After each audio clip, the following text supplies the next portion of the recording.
Alors là, ce patient, personnellement, moi je suis radiologue, si j'ai un cancer, je ne franchis pas la porte de l'hôpital. J'ai vu trop de malades mourir des effets de la chimiothérapie. Je pense que vous le savez, mais le public ne le sait pas, 50% des malades qui meurent du cancer meurent de leur traitement agressif. Donc, moi, si j'ai un cancer, premièrement, je débranche tout. Le boulot, et je jeûne. Parce que c'est très difficile de jeûner quand vous travaillez, surtout dans les professions médicales, où vous avez une charge émotionnelle très importante et vous prenez la charge de vos patients. Donc je jeûnerai, moi, 30 jours, sans problème, je vais débrancher le moteur du cancer. Et donc, si vous avez un patient exceptionnel, vous pouvez lui conseiller. Sinon, vous avez plein, en France, ça se développe partout, les semaines de jeûne. Et je crois qu'il faudrait qu'on travaille ensemble, le médecin, pour éventuellement avoir un centre où nous pourrions, parce que vous avez des centres en Suisse, mais il faut avoir des moyens financiers quand même assez importants. Donc, si vous avez un patient exceptionnel, vous lui dites de jeûner, vous lui faites acheter, il y a des livres qui sont très bien qu'il faut qu'il lise, c'est pas compliqué, il suffit de ne pas manger et de boire.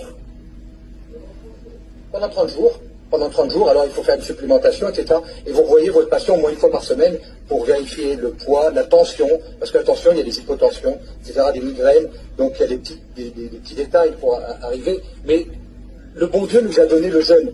Et je vais vous dire, ça c'est du bon sens, nous avons deux carburants.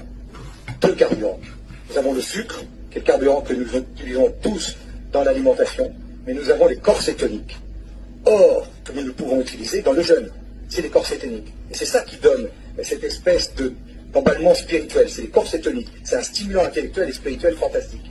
Eh bien, la cellule cancéreuse, elle ne sait utiliser que le sucre. Elle est conne, cette cellule. Donc, on ne viendra, et je ne veux pas vous dire qu'il y a un traitement miracle du cancer, on n'en trouvera pas. Je pense que le bon Dieu, dans sa sagesse, nous a mis le cancer pour nous rendre très humbles.